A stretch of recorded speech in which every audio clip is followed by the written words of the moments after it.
두 번째는 이제 교제했다. 사도로부터 가르침을 받고 그 다음에 교제하기에 힘썼다. 이 성도의 교제는 참 중요한 것이죠. 왜냐하면 신앙생활은 혼자 하는 것이 아니거든요. 이 몸이라는 것은 이 여러 지체가 서로 협력하고 서로 교제하고 상호 이제 소통할 때 온전한 몸을 이룰 수가 있는 것이죠. 그래서 지체가 혼자 있는 것은 합당한 것이 아니고 또 혼자서 주님을 섬길 수는 없는 것입니다. 우리 요한일서 1장을 보겠습니다. 1장 1절부터 3절입니다. 태초부터 있는 생명의 말씀에 관하여는 우리가 들은 바요 눈으로 본 바요 자세히 보고 우리 손으로 만진 바라. 이 생명이 나타내신 바 된지라. 이 영원한 생명을 우리가 보았고 증언하여 너희에게 전하노니 이는 아버지와 함께 계시다가 우리에게 나타내신 바 된 이시니라. 우리가 보고 들은 바를 너희에게도 전함은 너희로 우리와 사귐이 있게 하려 함이니 우리의 사귐은 아버지와 그의 아들 예수 그리스도로 더불어 누림이라. 우리가 이것을 쓰면 우리의 기쁨이 충만하게 하려 함이라. 우리가 이제 구원받게 되면요, 하나님과 교제할 수 있는 이러한 은혜가 우리가 삶 속에 있다는 것입니다. 성령이 우리 안에 거하기 때문에 이 하나님의 말씀인 성경을 통해서 우리는 이 말씀에 나타난 주님을 볼 수가 있는 거예요. 주님을 만날 수가 있는 거예요. 또 주님의 음성을 들을 수가 있는 거예요. 말씀을 통해서. 그래서 이 하나님과 이 수직적인 교제가 이루어지는 건 참 중요하죠. 그래서 우리는 이제 경건의 시간이라든지 또 말씀을 읽는 시간, 말씀을 공부하는 시간, 이런 것들을 이제 갖는 것은 이 하나님과 교제하기 위해서 갖는 것입니다. 그래서 우리는 이 말씀을 통해서 성령 안에서 하나님이 어떠한 분인가 하는 것을 알게 되고 또 주님의 은혜가 무엇인가 하는 것을 알게 되고 또 성경에 말하고 있는 진리가 무엇인가 하는 것을 깨닫게 되는 것이죠.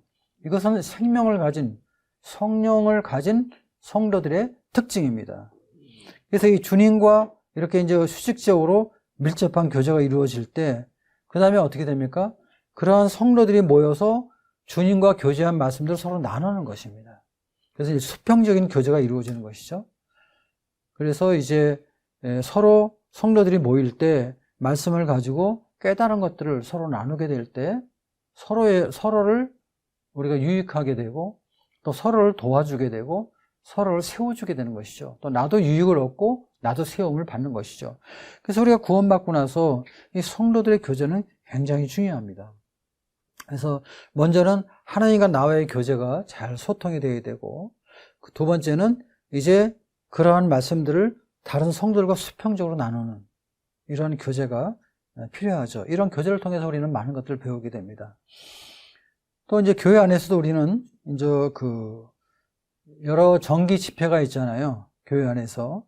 그래서 우리 주일날 예배 시간도 있고 또 말씀 시간도 있고 또 간증하는 시간도 있고 또 큐티를 나누는 시간도 있고 이런 여러 시간들이 있는데 이런 교회의 정기적인 모임을 통해서 성령님께서 교회에게 하시는 말씀을 우리가 잘 들을 수가 있는 것입니다. 그래서 양육을 받을 수가 있는 거예요.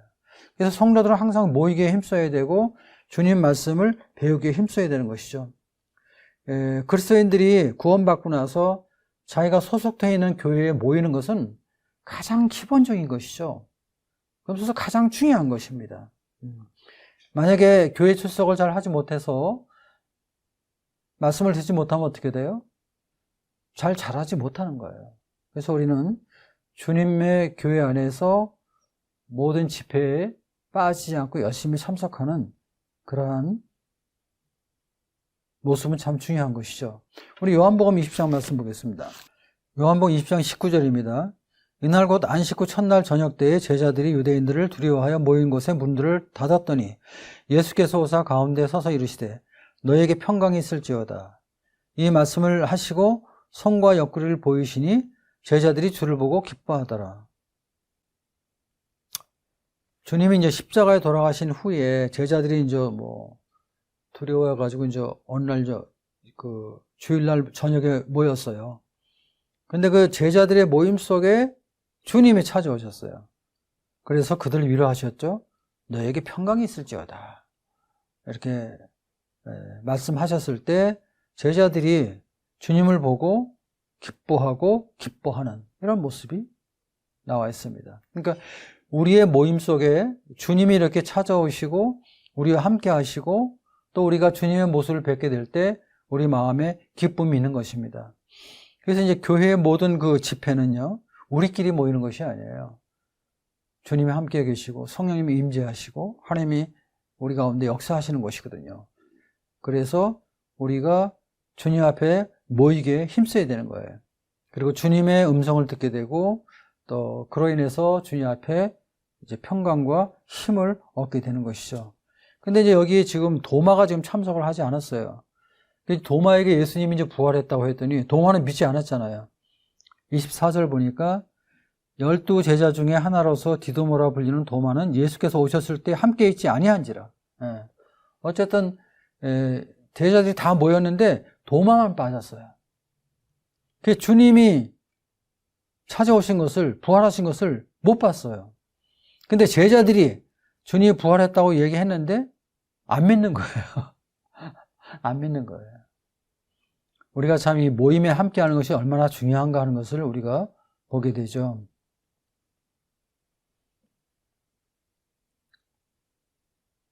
그런데 이제 26절에 보니까 여드레 후에 이제 제자들이 다시 집 안에 있을 때 도마도 함께 있고 문들이 닫혔는데 예수께서 오사 가운데 서서 이르시되 너에게 평강이 있을지어다 하시고 주님이 도마를 부르시죠. 27절 도마에게 이르시되 내 손가락을 이리 내밀며 내 손을 보고 내 손을 내밀어 내 옆구리에 넣어보라. 그리하여 믿음 없는 자가 되지 말고 믿는 자가 되라. 도마가 대답하여 이르되 나의 주님이시오 나의 하나님이시니이다. 그러니까 이 모임에 참여하는 것이 이렇게 중요한 거예요. 도마는 모임에 참석하지 않으니까 주님을 못 뵀거든요. 부활한 주님을 뵙지 못했거든요. 그러니까 안 믿는 거예요. 나중에 이제 주님께서 도마에게 나타나셔서 보여주었을 때 도마가 놀라운 고백을 하죠. 나의 주님이시오 나의 하나님이라고 고백하잖아요. 그래서 우리가 이 집회 때 이렇게 말씀을 듣고 교제하는 것은 상당히 참 중요한 것이죠.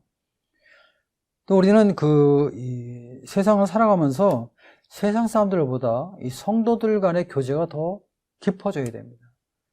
세상 사람들을 많이 만나면 어떻게 돼요? 세상을 닮아가게 돼요. 그런데 주님 안에 있는 성도를 많이 만나면 어떻게 돼요? 주님을 닮아가게 되는 것입니다. 디모데후서 2장을 보겠습니다. 2장 22절 또한 너는 청년의 정욕을 피하고 주를 깨끗한 마음으로 부른 자들과 함께 의와 믿음과 사랑과 화평을 따르라. 참 중요하죠. 우리가 이 세상에 살아가면서 어떤 사람과 많이 만나냐에 따라서 영향을 받게 되는데 또 누구와 함께 시간을 보내냐에 따라서 또 영향을 많이 받게 되죠. 근데 여기서 지금 사도 바울은 디모데에게 청년의 정욕을 피하고 주님을 깨끗한 마음으로 부른 자들과 주님 안에 있는 성도들과 함께 의와 믿음과 사랑과 화평을 따를 것을 말하고 있습니다. 그래서 우리가 성도들 자주 만나고 또 신방도 하고 또 구역 집회도 갖고 개인적인 교제도 하는 것은 참 중요하죠. 그리고 우리도 신방을 통해서 또 서로 교제할 수가 있습니다. 우리가 잘 아는 말씀 히브리서 10장입니다. 24절 서로 돌아보아 사랑과 선행을 격려하며 25절 모이기를 피하는 어떤 사람들의 습관과 같이 하지 말고 오직 권하여 그날이 가까움을 볼수록 더욱 그리하자. 그래서 이제 서로 돌아보라고 말씀하고 있잖아요. 그래서 우리가 믿음이 연약한 자들, 또 병든 자들, 또 고난받는 자들을 특별히 돌아볼 필요가 있습니다. 우리는 한 몸이잖아요. 그러니까 어떤 한 지체의 고난은 나의 고난입니다. 근데 이 고난은 나눌수록 가벼워지잖아요. 그래서 우리가 믿음이 연약한 자들이나 이런 병든 자들을 잘 신방하고 돌아보고 격려하는 이러한 것들은 굉장히 중요하죠. 초대교회 때 보면 히브리서를 쓸 때 보면은 모이기를 피하는 어떤 사람의 습관, 초대교회 때부터 이 모이는 일을 피하는 사람들이 있었다는 얘기예요. 히브리서는 특별히 그 구원받은 그러한 그 유태계 그 그리스도인들이 동족들에게 아주 큰 핍박을 받았거든요. 그래서 그들을 두려워해서 이 모임에 나오기를 꺼리고 또 모이는 것을 어려워하고 또 배도하는 그러한 사람들이 있었어요. 근데 히브리서 기자는 모이기를 패하는 그런 사람들의 습관을 따라가지 말 것을 말하고 사랑과 선행을 격려하면서 모이기에 힘쓸 것을 우리에게 말씀을 하고 있죠. 상당히 중요한 말씀입니다. 또 우리가 이제 이 짐을 나눠지는 것도 교제이죠. 교회를 섬기다 보면 여러 가지 이제 교회 할 일들이 많이 있습니다. 근데 이러한 것들을 한 사람이 다 할 수 없거든요. 그래서 이러한 짐들을 나눠지는 그런 것이 필요한데 갈라디아서 6장에 있는 말씀 보겠습니다. 6장 2절 너희가 짐을 서로 지라 그리하여 그리스도의 법을 성취하라. 그래서 교회의 짐들을 나눠지는 것도 이제 교제이죠. 이런 교제 가운데 있게 될 때 어떻게 돼요? 우리의 믿음은 더욱더 견고하게 세워지게 되고 그리고 주님을 더욱더 신실하게 배우게 되죠.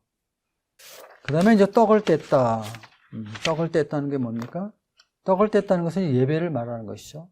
이제 주일날마다 떡과 잔으로 우리 주님을 기억하고 기념하는 그런 시간들을 갖게 되는데 우리의 모임 중에서 가장 중요한 모임이죠.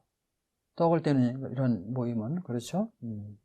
그래서 우리가 이 떡과 잔을 떼는 것은 주님 앞에 예배하는 그런 시간들인데 예배 시간 때 우리가 중요한 것은 성령께서 우리의 마음을 인도하셔서 주님 앞에 감사하고 찬양하는 이런 시간들을 갖기 때문에 아주 중요한 시간이죠.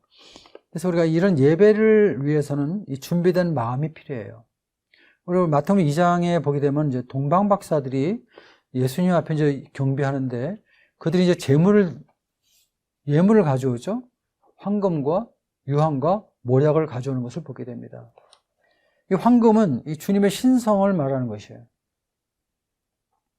그래서 이 하나님의 전지하심, 하나님의 전능하심, 하나님의 광대하심, 이런 거 하나님의 속성, 신성, 신의 성품, 이런 것들을 우리가 잘 알 필요가 있죠. 그래서 예배 때는 이 하나님의 신성에 대한 부분들을 찬양하는 거예요.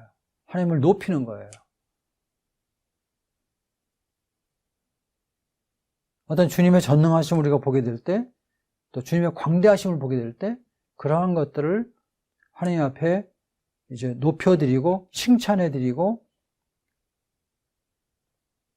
기리는 것. 이것이 예배의 이제 핵심이죠. 아주 중요하죠. 유향은 주님의 거룩. 우리는 주님을 바라보면서 주님이 이 땅에 오셔서 죄 없는 거룩한 삶을 사셨다는 것을 깨닫고 또 그것을 높이는 거예요. 그것을 찬양하는 거예요. 주님의 거룩하심, 주님의 겸손하심, 주님의 온유하심, 주님의 사랑, 이런 걸 우리가 기억하면서 주님 앞에 감사하고 찬양하는. 모략은 이제 주님의 고난이잖아요. 떡과 잔을 바라보면서 십자가에서 주님이 죽으신. 그래서 이제 떡이 띄어지고 잔이 우리 입에 들어가는 것은 주님의 몸과 주님의 피가 주님의 몸이 상하시고 찢기시고 또 주님께서 십자가에서 우리의 죄를 대속하시기 위해서 흘리신 그 피를 기억하는 거예요. 예배 때는 주님을 높이는 시간이거든요. 그러니까 예배는 우리가 무엇을 강구하고 말씀을 듣고 복음을 전하는 그런 시간이 아니에요. 그건 어떤 면에서 우리를 위한 시간이죠. 근데 예배 시간은, 떡을 떼는 예배 시간은 하나님을 위한 시간이에요. 그래서 온전히 하나님 앞에 영광을 돌려야 돼요. 주님의 신성과 주님의 거룩과 주님의 고난을 기억하면서 주님을 높여드리는 이런 시간이죠. 그래서 우리는 이 한 주간에 예배를 준비할 필요가 있어요. 말씀 가운데서 주님의 신성이 무엇인가, 하나님의 속성이 무엇인가, 또 주님의 거룩한 삶이 어떤 것인가, 주님이 어떻게 고난받았나, 이런 것들을 말씀 가운데서 읽고 묵상하고 그런 것들을 예배 시간에 기도로서 하나님 앞에 감사하고 찬양하는 것입니다. 이 찬양이라는 건 뭡니까? 찬송을 부르는 게 찬양이 아니라 찬양은 뭡니까? 하나님을 높여드리는 거예요. 그것이 바로 예배입니다. 이런 것들을 잘 준비할 필요가 있죠. 그다음 우리는 이제 그 예배 때 이제 만찬을 떼게 되는데, 그래서 우리가 이제 예배를 만찬 예배다 이렇게 말을 하고 있습니다. 떡과 잔이 주는 의미가 우리에게 있죠. 우리가 이 떡과 잔을 놓고 예배를 드리는 것은 우리 주님을 기념하기 위해서입니다. 고린도전서 11장을 보겠습니다. 11장 23절부터 보겠습니다. 내가 너에게 전한 것은 주께 받은 것이니 곧 주 예수께서 잡히시던 밤에 떡을 가지사 축사하시고 떼어 이르시되 이것은 너희를 위하는 내 몸이니 이것을 행하여 나를 기념하라 하시고 식후에 또한 그와 같이 잔을 가지시고 이르시되 이 잔은 내 피로 세운 새 언약이니 이것을 행하여 마실 때마다 나를 기념하라 하셨으니 너희가 이 떡을 먹으며 이 잔을 마실 때마다 주의 죽으심을 그가 오실 때까지 전하는 것이니라. 그래서 우리가 이 떡과 잔으로 주님을 기념하는 것입니다. 주님을 기념한다는 건 뭡니까? 주님을 기억하는 거예요. 그러니까 예배 시간에 우리 자신을 기억하는 것이 아닙니다. 그러니까 우리가 뭐 죄진 거, 잘못한 거, 이런 거 기억하면서 예배를 못 드리는 분들이 있는데, 사실은 우리 자신을 기억하는 것이 아니라 우리 모든 연약함을 체휼하시고 우리의 모든 죄를 대속하신 주님을 기억하는 것입니다. 주님의 고난, 주님의 죽으심, 주님의 부활하심, 주님의 승천하심, 주님의 다시 오심, 이런 것들을 우리가 기억하는 거예요. 그래서 우리 마음 가운데 이제 주님 앞에 감사하고 찬양하는 것이죠. 그래서 우리가 이 언제까지 하느냐? 주님 오실 때까지 하는 것입니다. 주님 재림하실 때까지.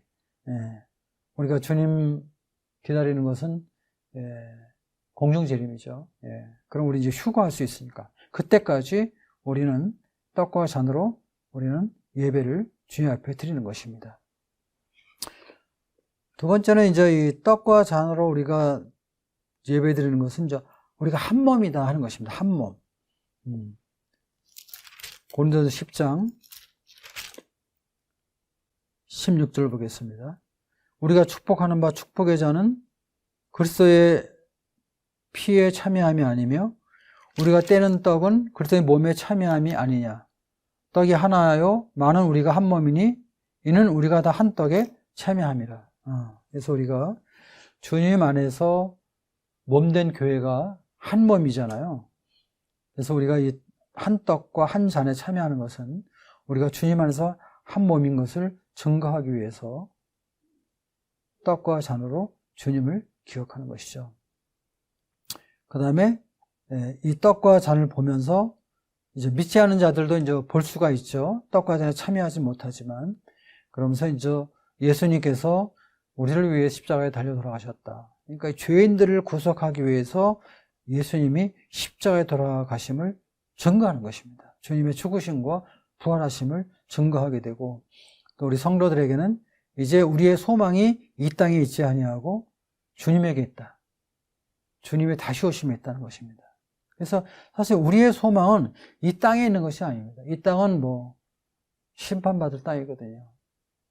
우리의 소망은 이 땅이 아니라 하늘입니다. 우리는 이 땅에 속한 자가 아니라 하늘에 속한 자죠. 땅에 살고 있지만 땅에 속한 자는 아니에요. 그러니까 믿지 않는 자들과 함께 소속되어 있지 않단 말이죠. 우리는 구별돼서 하늘에 속한 자인 것을 깨닫게 되고, 그래서 하늘로부터 오실 예수 그리스도를 우리의 소망으로 기다리게 되는 것이죠. 그래서 우리가 떡과 잔을 바라볼 때마다 주님의 다시 오심을 내 마음 가운데 깊이 생각하는 것입니다. 그리고 이제 이런 예배를 드리면서 우리는 어떤 생각을 하게 됩니까? 주님 앞에 높여드리고 주님께 예배드리면서 우리의 삶을 주님 앞에 드리는 그런 삶을 살게 되는 것이죠.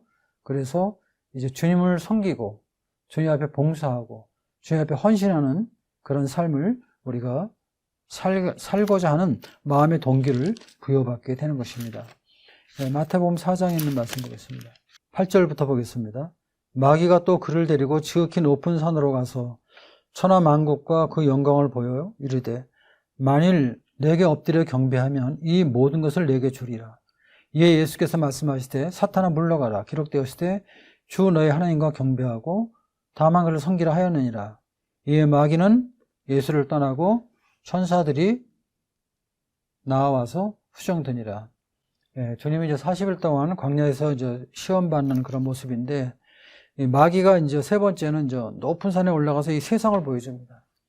그러면서 나에게 엎드려 경배하면 이 모든 이 세상을 너한테 주겠다. 이렇게 유혹을 하게 되죠.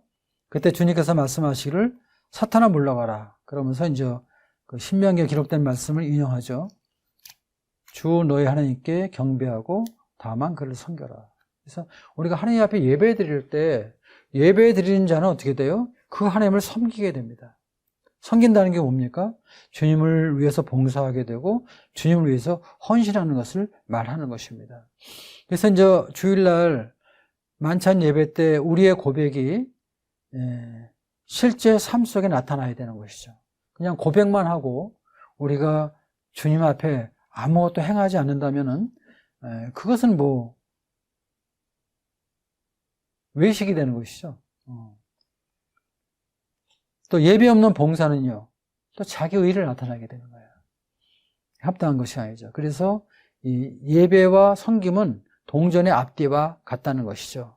그래서 하나님 앞에 예배하는 자는 반드시 하나님을 섬기는 그런 삶을 살게 되는 것이죠. 그래서 이 예배는 하나님의 영광을 위해서 드려지는 것인데, 그런데 우리가 예배에 참여하게 될 때 하나님은 우리에게 이런 또 풍성한 축복을 허락해 주시죠. 이제 마지막으로 생각해보면 이제 기도입니다. 기도. 초대교회 때는 기도에 힘썼거든요.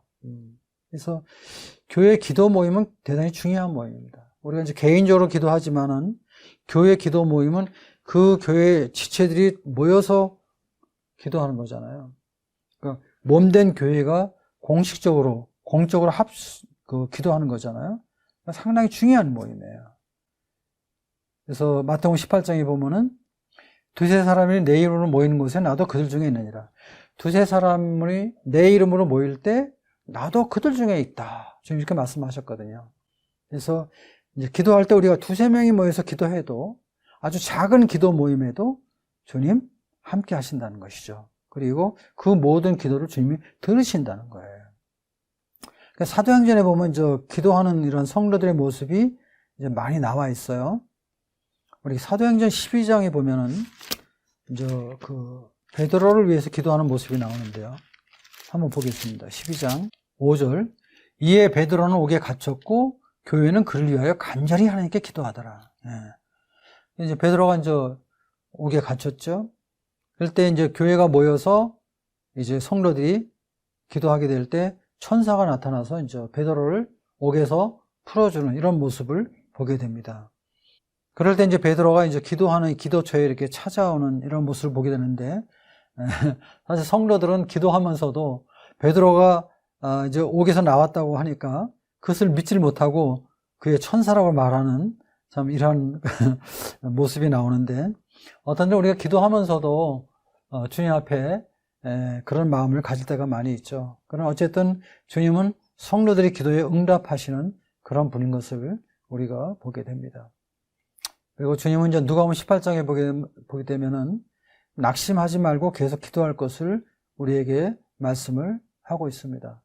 그리고 이제 비유를 말씀하게 되죠. 어떤 악한 재판장이 있는데 과부가 와서 계속 간구하니까 과부는 아무 힘도 없는 사람이잖아요. 그런데 이제 이 재판장이 귀찮으니까 그냥 들어주는 거예요. 그 악한 재판장도 이렇게 과부의 간구를 들어주는데 하물며 너희일까 보냐 이런 말씀을 하십니다. 그러면서 마지막에 그런 말을 하죠. 인자가 올 때에 세상에서 믿음을 보겠느냐 이런 말씀을 하셨는데 우리가 좀 주님 앞에서 잘 새겨야 될 그런 말씀이라고 생각합니다. 그래서 우리는 기도는 계속 해야 되는 것이죠. 이루어질 때까지 계속 해야 되고, 또 기도가 이루어지지 않는다고 해서 낙심하지 말고 기도하게 될 때 결국은 그 교회가 부흥하냐 부흥하지 못하냐 하는 것은 그 교회 지체들이 얼마나 기도하냐에 달려 있습니다. 모든 성도들이 모여서 함께 기도할 때 주님 역사하시는 것이죠. 또 개인적으로 기도할 때 주님 다 들어주시는 거죠. 이 기도라는 것은 그리스도인의 호흡과 같아요. 숨쉬기 운동이에요. 숨쉬기 운동. 그러니까 가장 중요한 것입니다. 그래서 우리가 기도하는 생활에 힘쓰는 그런 생활을 해야 되는 것이죠. 지금까지 이제 여러 가지 이제 말씀드렸는데 사도행전 2장 42절 말씀을 중심으로 해서 말씀을 드렸습니다. 우리가 교회 생활을 하기 위해서는 첫 번째, 우린 구원받아야 된다는 것이죠. 주의 복음을 듣고 성령으로 거듭나는 이런 시간이 필요하고, 구원받은 후에 두 번째는 반드시 침례를 받아야 된다. 침례는 구원의 조건은 절대 아니지만, 그러나 구원받은 사람들은 주님 앞에 순종을 하나님 앞에 약속하는 것이기 때문에 아주 중요한 것입니다. 침례를 받아야 되고, 그 다음에 세 번째, 사도의 가르침을 받아야 된다.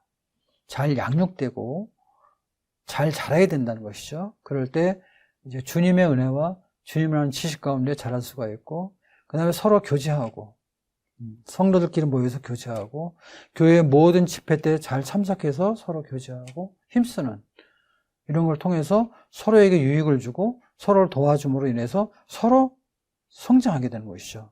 그 다음에 떡을 떼며 하나님 앞에 떡과 잔으로 이제 예배드리는 이런 시간, 예배 시간은 가장 중요한 시간이죠. 또 우리가 주님 앞에 우리와 같은 자를 구원하신 하나님 앞에 자원하는 마음으로, 감사한 마음으로 드리는 시간이기 때문에 이 예배 시간에 우리가 반드시 참여해야 되는 것이죠. 그리고 마지막으로 오로지 기도하기를 힘쓰니라. 교회는 정말 기도하는 일에 힘쓰는 이런 사역이 필요하죠. 이것이 바로 교회 생활의 실제 모습입니다. 구원받은 여러분들이 이러한 생활 속에 충실함으로 인해서 주님의 교회 안에서 주님의 영광을 나타내는 삶을 사시기를 바랍니다.